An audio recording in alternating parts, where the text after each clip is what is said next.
Welcome to the Data-Driven Carcast, episode 101. Thank you for the great comments and direct messages as we celebrated edition 100 last week. Our community has grown tremendously over the last 2 years, and it's great to see so many of you learning from each other. I hope we could continue and keep this going. Speaking of community, I want to send a huge shout out to 2 ladies in tech that are doing amazing work. I want to make sure that you know about them. The first one is Stephanie Wong, and Stephanie just received a Webby award, and I will say that I'm not surprised. She had me and Eric Schmidt on her podcast a few weeks ago, and she knows what she's talking about. So for everything tech, be sure to follow her videos. This week, she talked about analytics sharing and a new data set that we introduced called the Google Trends Public Data Set. Check out the link down here if you want to know more about that specific data set. It's my data set of the week. Our second hero is Leigha. Leigha is a developer advocate in her work online to simplify and demystify data management, analytics, and business intelligence for you. Is just out of this world. She's just started a weekly series that you're not going to want to miss. Again, I'm putting the link down below here to the overall post, but also the specific post so you can comment on them and tell her what you think about the specific update and what we could be talking about that you're interested in.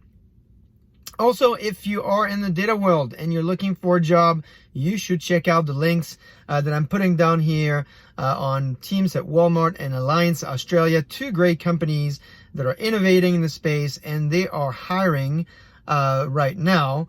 Now, before you reach out to the Walmart team, Kobe and Anil, I want to make sure you also know about their tech blog. You're going to want to check that out. There's a lot of great resources there, and it gives you a good sense of what these guys are working on. A lot of great work going on at Walmart. Also, I got to tell you about Allianz.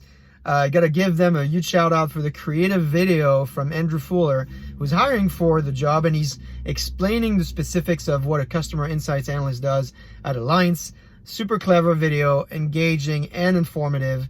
So make sure that you let them know what you think about these resources. Now, we're talking about Australia, and I want to point you to a great article that came out this week on CIO.com that is highlighting the success of ANZ Bank's Emma Gray and Australia's Post's John Cox, 2 great data leaders that you should know about, and you should know about their work. So check out the piece. It starts on a gloomy note of analyst predictions, stating that according to analysts, 97% of data goes unused. I know that's depressing, but the piece gets better. It's well written, so make sure to take a look at it. I'm going to put, again, another link here in comments so you can directly access it.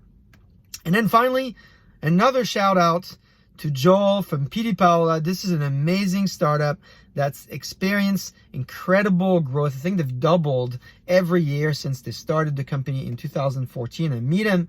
I met him virtually this week, of course, and we talked about data preparation. We talked about how automated data preparation and data management can really help a small company scale very quickly, because it's taking away a lot of the manual work that you otherwise would have to do when you're preparing and putting data together to make it available for consumption. So it's a great conversation. We're going to publish that later on this year, but before we do that, I want to make sure you reach out to him because he's got tons of energy. He's got great advice to share. So if you're in similar situation, a startup just getting started, or you're in the same industry, make sure to reach out to Joel. He's a great guy. I had a ton of fun talking to him. That's it for me this week. I'm excited to hear from you and see how things are evolving on your side. Let me know if you're going back to work or if you're continuing to work remotely. I can tell you for having been back in the office now in person, doing real meetings in the same meeting room, brainstorming, writing on the whiteboard, it's been awesome to feel like I'm human again, and it's boosted my productivity, I think. So I hope that maybe I can meet some of you, or who knows, maybe all of you at some points in person. One thing's for sure is I'll see you right here next week.